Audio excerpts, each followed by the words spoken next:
Hello friends, welcome back to my gardening channel.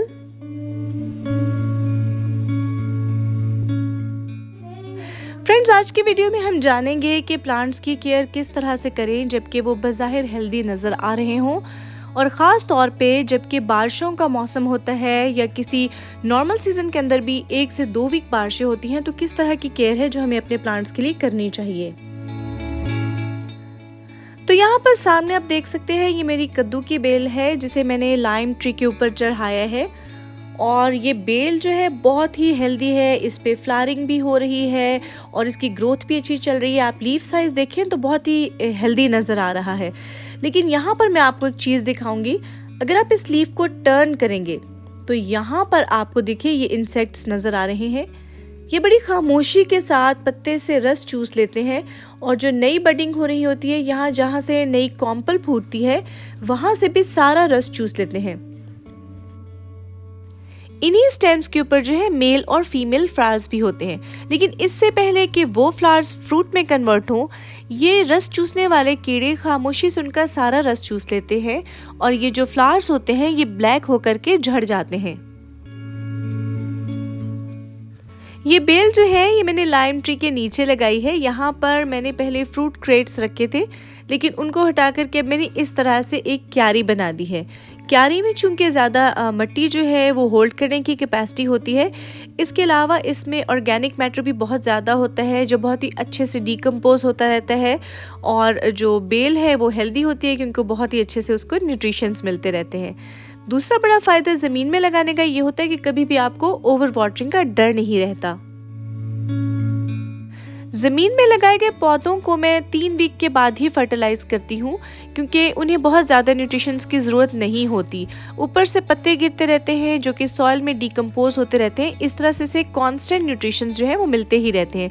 लेकिन 3 week के बाद मैं जो है इन्हें कुछ ना कुछ बनाना पील फर्टिलाइज़र या कुछ भी अच्छा सा जो लिक्विड फर्टिलाइज़र है वो ऐड कर देती हूँ। आप देखिए ये जो बेल है ये इसने पूरे तरीके से लाइम ट्री को रैप कर लिया हुआ है, यानी ये बहुत ही अच्छे से स्प्रेड हुई है। एयर का फ्लो भी काफ़ी अच्छा है, कोई प्रॉब्लम नहीं है। तो बज़ाहिर ये जो बेल है ये काफ़ी हेल्दी है, लेकिन अभी तक भी इसके जो फीमेल फ्लावर्स थे वो फ्रूटिंग में कन्वर्ट नहीं हुए। तो फिर आज मैंने आकर के जब इसे ऑब्जर्व किया तो मुझे ये इसके लीफ के पीछे जो है इंसेक्ट्स मिले।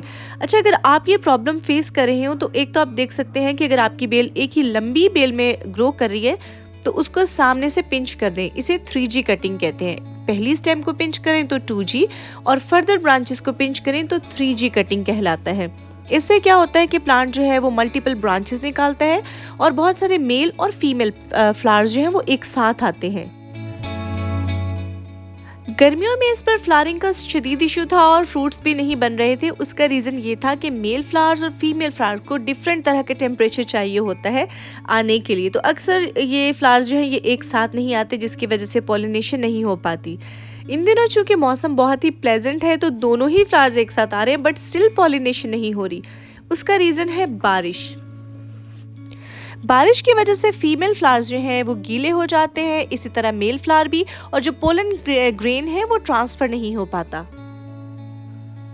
तो फ्रेंड्स, आज मैं डलवा रही हूँ अपने प्लांट्स के अंदर गोबर खाद, क्योंकि इस टाइम पे इनकी ग्रोथ बहुत ही अच्छी है और जितनी ज़्यादा नई ब्रांचेस निकलेंगी उतने ही ज़्यादा मेल फीमेल फ्लावर्स जो है उस पर ज़्यादा बनेंगे, फ्रूटिंग भी ज़्यादा मिलेगी और पॉलिनेशन भी बहुत ही अच्छी हो पाएगी।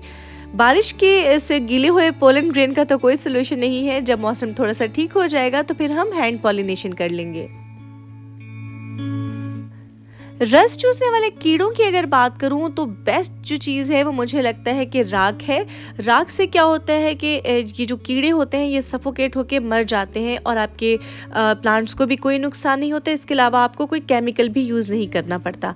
हाँ, कुछ जो होते हैं वो सोपी सोल्यूशन से भी आसानी से हट जाते हैं, तो आप ये कर सकते हैं कि रात में इस तरह के प्लांट्स को राख के साथ अच्छे से कवर कर दीजिए और सुबह में उसको सोपी सोल्यूशन के साथ अच्छे से वॉश कर दें, क्योंकि जब पत्तों के ऊपर राख पड़ी होती है और दिन की अगर तेज़ धूप मिल जाए तो वो भी प्लांट्स के लिए नुकसानदेह हो सकती है।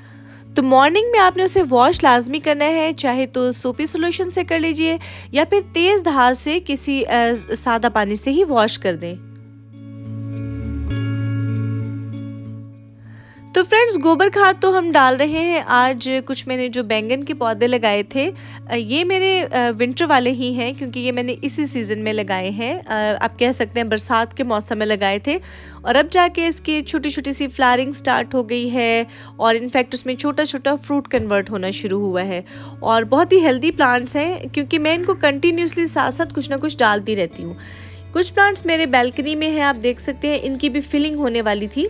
तो यहाँ पर मेरा अंगूर का पौधा लगा था, जिसे मैंने अब निकाल दिया है, क्योंकि उसकी रूट्स जो हैं वो कम्प्लीटली बाउंड हो चुकी थी और मज़ीद उसमें अच्छे से ग्रोथ नहीं हो रही थी। तो उसकी जगह मैंने अनार का पौधा लगा दिया है।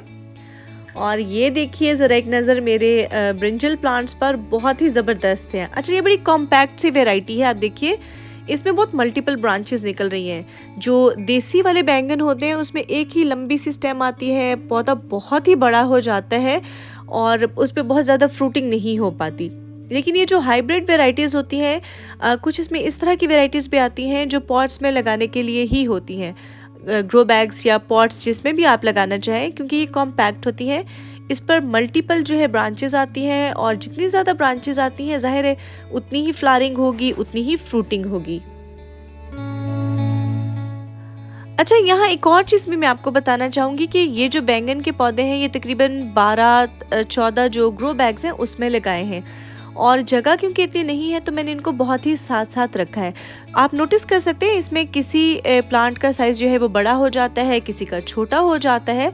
तो रीज़न ये होता है कि जिनको धूप अच्छे से मिलती है वो तो अच्छे से ग्रो करते हैं, लेकिन जो छुपे रह जाते हैं वो फिर छोटे रह जाते हैं। तो इसके लिए आप इनकी जगहें चेंज करते रहिए, ताकि इसको एक जैसी धूप जो है वो मिलती रहे।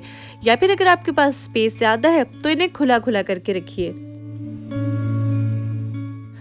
आप देख सकते हैं कि मेरे प्लांट्स बहुत ही हेल्दी हैं।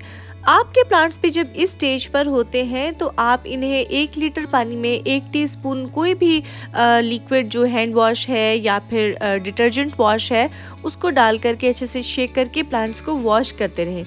इसे हम प्रिकॉशनरी केयर कहते हैं। अगर डिजीज़ हो जाए और फिर हम केयर करना शुरू करें तो एक तो उससे नुकसान काफ़ी होता है, और बाज़ दफ़ा फिर इस तरह की रेमेडीज़ से प्लांट्स रिकवर भी नहीं कर पाते, और फिर हमें कोई ना कोई केमिकल ट्रीटमेंट करना पड़ता है। केमिकल ट्रीटमेंट का नुकसान एक तो ये होता है कि आप जो सब्जियां खाते हैं वो आपके लिए हेल्दी नहीं होती।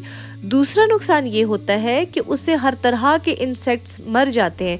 जैसे कि मैंने एक वीडियो पहले भी बनाई और मैंने आपको बताया था कि किस तरह से ये जो इंसेक्ट्स हैं, ये जो बटरफ्लाइज आते हैं हमारे लॉन के अंदर, या कुछ और जो दोस्त कीड़े होते हैं वो हमारे प्लांट्स के लिए ज़रूरी होते हैं। केमिकल ट्रीटमेंट से हर तरह के ही जो इंसेक्ट्स हैं वो मर जाते हैं, तो उससे फिर पौधों को नुकसान पहुंचता है, पॉलिनेशन अच्छी नहीं होती और फ्रूटिंग कम हो जाती है। जहाँ पर हम पौधों के खाद पानी का ख्याल रखते हैं, धूप का ख्याल रखते हैं, इंसेक्ट्स से ख्याल रखते हैं, उनको बचा करके रखते हैं, वहाँ पर इनकी केयर में एक और चीज़ भी शामिल है जिसे हम कहते हैं कंपेनियन प्लांटिंग। अब मैं आज इनके साथ कंपेनियन प्लांटिंग करने वाली हूँ, जिसमें मैं कुछ मारीगोल्ड लगाऊंगी। मारीगोल्ड बहुत ही आइडियल फ्लावर होता है आपके लॉन या गार्डन के अंदर। अगर आप इसको खूबसूरती के पर्पज़ से बहुत ज़्यादा नहीं भी लगाना चाह रहे तो जहाँ पर आपने अपने वेजिटेबल प्लांट्स लगाए हैं वहाँ बीच बीच में ज़रूर रख दीजिए। एक तो ये मच्छरों को या कुछ इस तरह के जो इंसेक्ट्स होते हैं उनको रिपेल करता है, जो कि आपके लिए भी हेल्दी है। दूसरा इसका बहुत बड़ा फ़ायदा यह है कि इस पर बहुत ही खूबसूरत से येलो फ्लावर्स आते हैं जो कि पॉलिनेटर्स को अट्रैक्ट करते हैं। वैसे तो मेरे बेटे ने जो है वो हनी बी रखा हुआ है एक साइड पर, और वो हमें बिल्कुल उसको टच नहीं करने देता। उससे फ़ायदा ये होता है कि ऑटोमेटिकली जो है लॉन में हर वक्त बीज फिर रही होती हैं और बहुत ही अच्छे से मेरे तमाम फ्रूटिंग प्लांट्स को जो है पॉलिनेट कर रही होती हैं। लेकिन फ्लावर से बटरफ्लाइज भी आ जाती हैं, और उसके अलावा अगर आप अपने लॉन में कुछ टाइम स्पेंड करना चाहें, बैठना चाहें, तो इस तरह के जो फूल हैं वो आँखों को भी बहुत अच्छे लगते हैं और आपको वहाँ बैठ कर के अच्छा फील होता है। अच्छा, आज मैं आप लोगों के साथ इसको लगाने का भी एक जो करेक्ट मेथड है वो शेयर करने वाली हूँ। आपने गौर से ये मेथड देखना है, क्योंकि अक्सर होता है कि हम नर्सरी से लेके आते हैं और फिर हमारे जो प्लांट्स होते हैं उनके ऊपर बस 1 या 2 फूल लगता है, फिर उसके बाद प्लांट्स जो हैं वो ख़त्म हो जाते हैं और हमें लगता है कि नर्सरी से जो हम प्लांट लाए थे वो शायद ठीक ही नहीं था। लेकिन देखिए आप पहले तो इसको बहुत ही एहतियात के साथ निकाल लीजिए। अब जब आपने पनीरी जो है उसको इस तरह से निकाल लिया है, सेपरेट कर लिया है, तो आप क्या करेंगे कि इसको डीप बेरी करेंगे। मैरीगोल्ड की नेचर जो है वो टोमेटो प्लांट्स की तरह से होती है। आपने नोटिस किया होगा कि उसको भी हम गहराई में लगाते हैं, नीचे से पत्तियां हटा के। जो ये वाला पौधा है ये भी कुछ इसी तरह का होता है, तो इसको भी जब आप गहराई पे लगाते हैं तो इसका जो रूट सिस्टम है वो स्ट्रॉन्ग होता है। जब रूट सिस्टम स्ट्रॉन्ग हो जाता है तो प्लांट जो है वो ज़्यादा न्यूट्रिशंस जो है वो एब्जॉर्ब कर पाता है ज़मीन से। इसी तरह से उसकी जो फ्लावरिंग है वो क्वांटिटी में भी बढ़ जाती है और वैसे भी हेल्दी उसके ऊपर फूल लगते हैं। अगर आप चाहें तो मैरीगोल्ड को आप सीड्स के साथ भी आसानी के साथ ग्रो कर सकते हैं। बस इसके सीड्स को फैला दीजिए और हल्की सी मिट्टी से कवर करें, तो भी ये बहुत ही हार्डी सा प्लांट होता है, आराम से ही निकल आता है, कोई एक्स्ट्रा एफर्ट भी नहीं करना पड़ती। लेकिन मैं हमेशा रिकमेंड करती हूँ कि इसके बजाय कि आप 100 रुपीज़ का या 150 रुपीज़ का एक सीड्स का पैकेट लें, आप 100 रुपीज़ का जो है इसका पॉट जा कर के ले आइए नर्सरी से, जिसमें उन्होंने ऑलरेडी पनीरी जो है वो तैयार करके रखी होती है। मुझे लगता है कि इससे एफर्ट भी कम होता है, आपको सक्सेस रेट भी ज़्यादा मिलता है और ये ईजी भी रहता है। फ्रेंड्स, मैं आपको ज़रूर रिकमेंड करूँगी कि अगर आपने अपना किचन गार्डन बनाया है तो अपने प्लांट्स को इस तरह से लगाइए कि वहाँ पर बैठ के भी आपको इस तरह से लगे कि जैसे आपने ऑर्नामेंटल प्लांट्स लगाए हैं। अब आपने नोटिस किया होगा कि मैंने एक साइड पे सारे ही ब्रिंजल प्लांट्स लगाए हैं, जबकि दूसरी तरफ अभी मेरी टमाटर की पनीरी जो है वो रेडी हो रही है और दूसरी तरफ मैं सारी ही टमाटर की पनीरी लगाऊंगी। तो क्या होता है कि जब एक ही तरह की सब्ज़ी लाइन में लगी होती है तो बहुत ही खूबसूरत लगती है। और फिलर्स के तौर पर बीच बीच में मैं फ्लावरिंग वाले प्लांट्स लगा देती हूँ, तो ओवरऑल जो है ये देखने में बहुत ही अच्छे लगते हैं। मैं आज जो है कुछ रूट्स से लगाई जाने वाली जो वेजिटेबल्स हैं वो भी ग्रो करने का सोच रही हूँ। तो मैं आज शलजम लगाने का सोच रही हूँ। इसके अलावा रेडिश है, लंबी वाली जो रेडिश है वो लगाऊंगी, सैलेड वाली भी लगाई है और सैलेड लीफ है। काफ़ी सारी जो सब्जियां हैं वो मैं आज लगाने का प्लान कर रही हूँ, क्योंकि वीकेंड है तो वीकेंड पे इस तरह के छोटे मोटे काम जो है वो चलते हैं। हाँ, मैं कॉस्मोस भी आज लगाऊंगी क्योंकि ये मेरा फेवरेट प्लांट है। कॉस्मोस का जो फूल है वो बहुत ही खूबसूरत होता है और बहुत ही इसका प्लांट बुशी और बड़ा हो जाता है। तो अगर आप कोई ऐसी जगह कवर करना चाह रहे हैं जहाँ पे आपको ऐसे फ्लावर्स चाहिए जिनकी हाइट बहुत ज़्यादा हो और वो बहुत ज़्यादा फैलते हों, तो कॉस्मोस जो है बहुत ही आइडियल है। काफ़ी लंबे अरसे तक चलता है और आपके लॉन के अंदर रौनक बना करके रखता है। तो आज तो मैरीगोल्ड और जो कॉस्मोस है वो भी साथ साथ लगेंगे और साथ ही लग रही हैं कुछ विंटर वेजिटेबल्स जो रहती थी।